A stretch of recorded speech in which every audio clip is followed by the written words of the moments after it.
Lagi jalan dengan sahabat, ternyata Nabi saat itu dengan sahabat jalan agak cepat.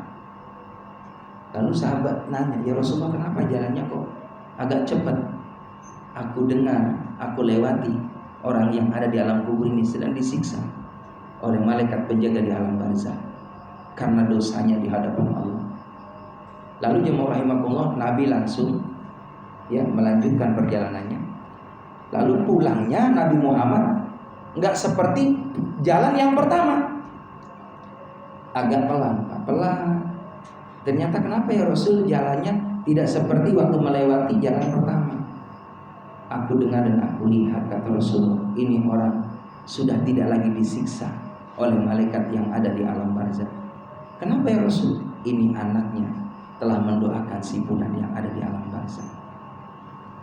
Jadi kalau orang yang ahli dunia ini dia banyak kirim doa kepada orang yang di alam barzah, kalau seandainya dia dapat nikmat, semakin bertambah nikmatnya di hadapan Allah Subhanahu wa taala untuknya. Ketika dia mungkin banyak kesalahan dan dosa, maka dia mendapatkan hukuman siksaan di alam kubur dihentikan oleh Allah melalui malaikatnya tadi dengan asbab orang yang mengirimkan doa untuknya. Jadi doa itu jemaah rahimahullah berlaku untuk orang yang sudah tidak ada. Karena Nabi nyontohin, Allah maghfir lahu, kalau laki-laki Allah maghfir laha, untuk perempuan. Kalau jamaahnya Allah maghfir lahu.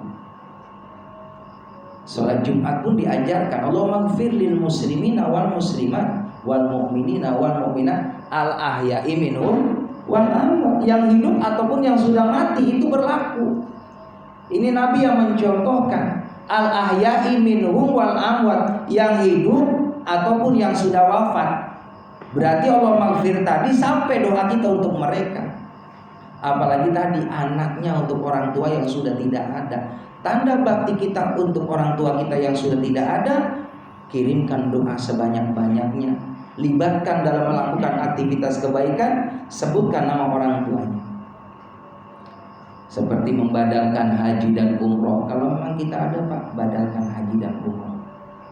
Nanti kurban, ya kan? Kalau memang orang tua kita belum, mertua kita belum, kita ada rezeki, niatkan, ya Allah, aku berkurban ini untuk namanya almarhum.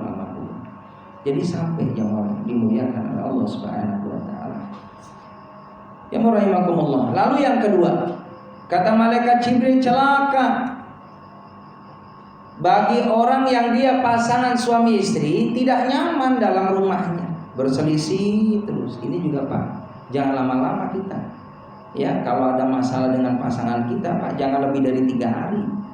Capek lah kita, nggak ada yang bikin kopi. Iya kan? Nggak ada yang bikin sarapan Pak. Mohon maaf, saya seringkali tiap pagi kalau dibikin sarapan sama istri saya nggak pernah sungkan, nggak pernah gengsi bilang makasih Umi. Demi Allah Pak, saya nggak pernah ngomong, nggak pernah. Karena apa? Ini istri diomong begitu seneng Pak. Kan istri kita Masya Allah jasanya luar biasa. Pagi-pagi udah repot merebus air, udah ke warung Pak, ngasih jatahnya mungkin Bapak insya Allah sehari 300.000 kan ya. Amin Pak. Cuman kan buat 6 hari kan. Sama saya Pak. Allahu Akbar. Jadi jamaah rahimakumullah, kita kasih 50.000 buat istri kita. Masya Allah Pak, sampai maghrib Pak. 3 kali kita makan, sarapan, siang, sama sore gitu. Cukup 50, cukup 100 Pak. Mohon maaf kalau di luar sono kita ke warung Pak, itu bisa jadi setiap beli udah 100.000 bertiga, apalagi 5. Lebih dari 100 kalau ke warung Pak. Kita di rumah Masya Allah, kita ngasih uang belanja Pak 100.000, cukup buat 5 orang yang ada di rumah kita. Gimana istri kita nggak begitu besar jasanya. Makanya kalau pagi saya kalau dibikin sarapan, ini makasih ya nih, ya sama-sama. Terus sunnah Pak, doa jazakillah bil khair. So begitu nggak Pak? Halo? Ya, udah bilang makasih aja sama, makasih, semoga Allah membalas, udah sama itu Pak. Ya, tapi Nabi mencontohkan jazakillah bil khair, semoga Allah memberikan kebaikan buatmu. Ya kan? Masya Allah, luar biasa. ya, atau barokallah, barokillah gitu kan, itu masya Allah dicontohkan oleh Nabi. Ada hadisnya seperti itu. Setiap kita dikasih oleh siapapun, ucapkan jazakallah kalau laki-laki, kalau perempuan jazakillah bil khair. Kalau banyak jazakumullah bil khair. Masya Allah, itu semua dicontohkan oleh Nabi kita Muhammad SAW. Ustaz, saya bisa cuma alhamdulillah doang, alhamdulillah. Puji Allah udah alhamdulillah, udah lumayan ya. Jamaah yang dimuliakan oleh Allah Subhanahu wa taala, jangan lewat 3 hari sama pasangan kita. Enggak boleh. Sama orang lain aja enggak boleh 3 hari. Sayang ibadahnya, sayang doanya kata Nabi. Apalagi sama pasangan kita. Makanya celaka bagi orang yang dalam rumah tangga selalu berselisih dulu. Suami istri kalau sama-sama taat sama Allah, sama-sama nih doanya bagus buat kita, buat pasangan, buat anak keturunan, itu enggak ada yang ditolak sama Allah, Bang. Doa kita untuk istri itu dikabul sama Allah. Doa istri buat suaminya dikabul oleh Allah. Doa ayah bunda buat anak-anaknya dikabul sama Allah. Doa anak-anaknya buat ayah bundanya dikabul oleh Allah. Syaratnya semua keluarga itu min ahli ta'ah, min ahli ibadah. Sama-sama sholat 5 waktu dijaga dengan baik. Bulan Ramadan puasa bareng-bareng. Apalagi di rumahnya udah pada bisa baca Quran, semuanya pada tadarus Al-Quran. Masya Allah, gimana nggak berkah Pak rumah?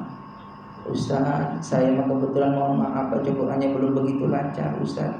Setelin murotal Quran di rumah, biar pakai HP hadirin. Ya, tetangganya luar biasa Pak, ngedengerin lewat enak banget suaranya tetangga saya.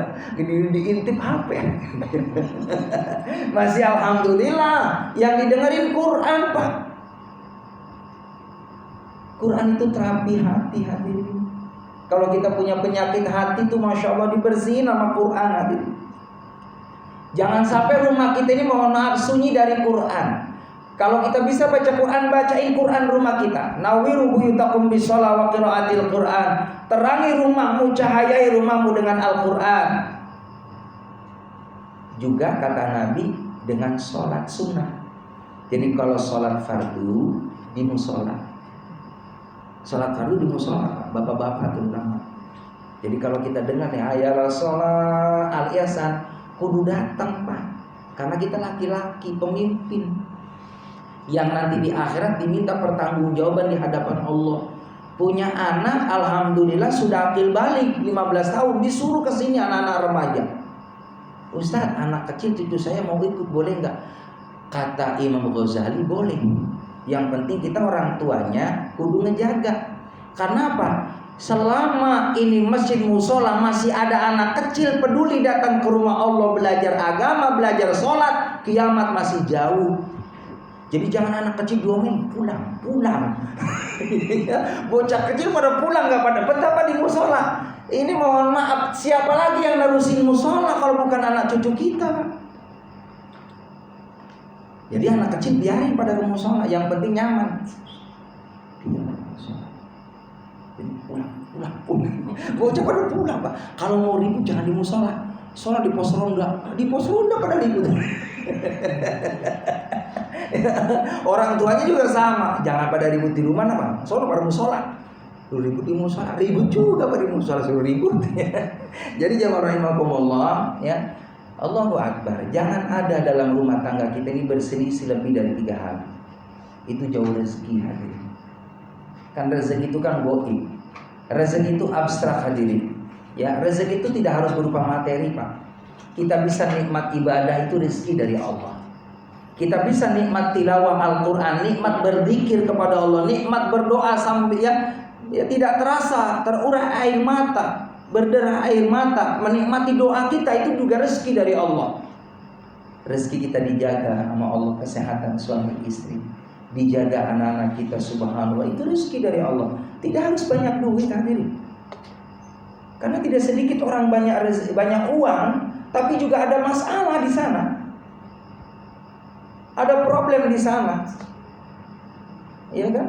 Masya Allah. Jadi jamaah rahimakumullah, yang penting tadi kita bisa menjaga nikmat ibadah, nikmat ketaatan, mengenai tentang rezeki yang penting berkah.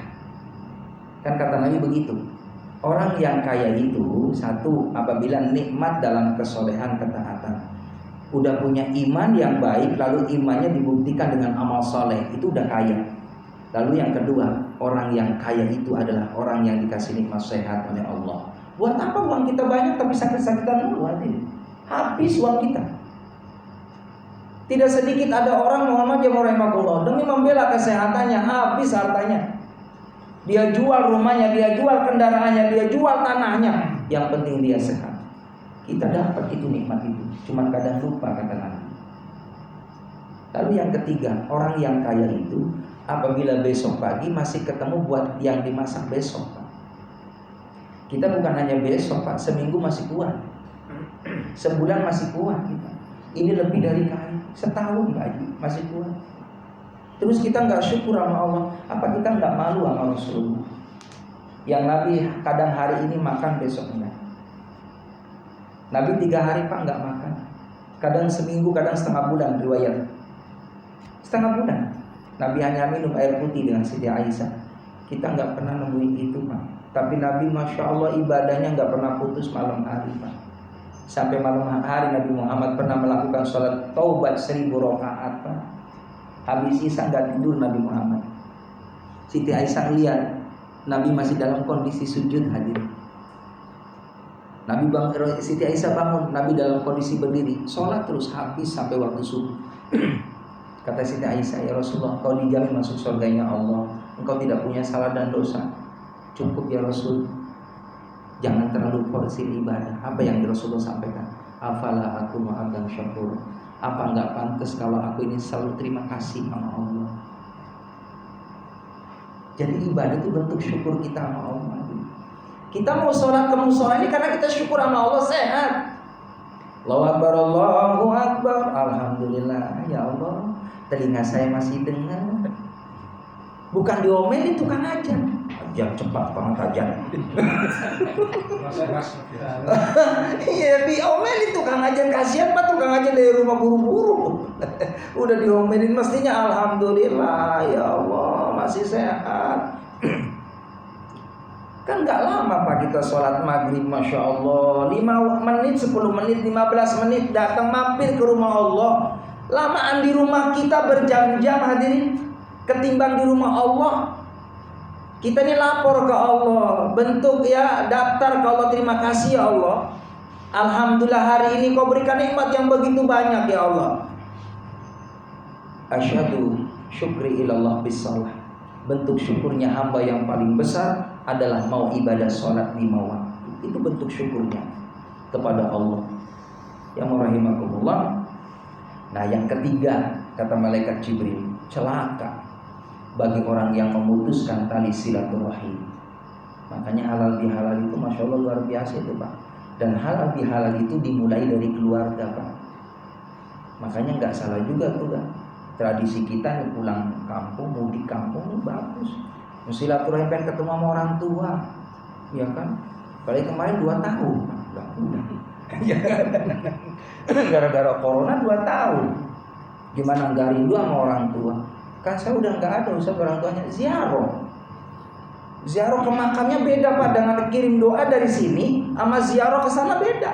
Kata Nabi. Kenapa? Orang yang ziarah ke makamnya orang tua, pengorbanan waktu, materi, tenaga, mengunjungi di sana. Assalamualaikum ya ahli kubur, wa inna insyaallah bikum lahikun. Keselamatan buat kamu wahai orang yang ada di dalam kubur, suatu saat saya nyusul Pak. Itu Nabi nyontohin Pak. Kenapa kita ngasih salam sama orang yang sudah meninggal? Di sana hidup. Kenapa pakai kum? Assalamualaikum. Bukan assalamualaikum, ali kan goib, kum itu kan dohir. Keselamatan buat kamu. Artinya di situ jawab Pak, bahwa mereka pun jawab waalaikumsalam wahai ahli dunia. Hidup Pak di alam kubur itu hidup. Hidup di alam barzah itu. Cuman kita setelah dimandiin, dikafanin Pak 3 jam, 4 jam, 5 jam, itu kelihatan dohirnya kita jadi mayat. Tapi menyaksikan dan merasakan di saat dimandikan, tahu orang yang mengafaninya, tahu siapa yang nyolatin, tahu hadirin siapa yang nganter jenazah, dirinya tuh tahu. Sampai nanti di liang lahat tadi. Udah ajan belum Pak? Belum Pak. Saya lanjut ini cerita kuburan Pak. Bapak nggak takut? Allahu Akbar. Mereka merasakan, Nabi menyampaikan kalau mandiin mayat tolong pakai adab. Dibalik mandinya ini Pak, tangannya. Jangan pakai gini. Kali ini kan kasar. Ya. Bagus. Pelan-pelan Pak.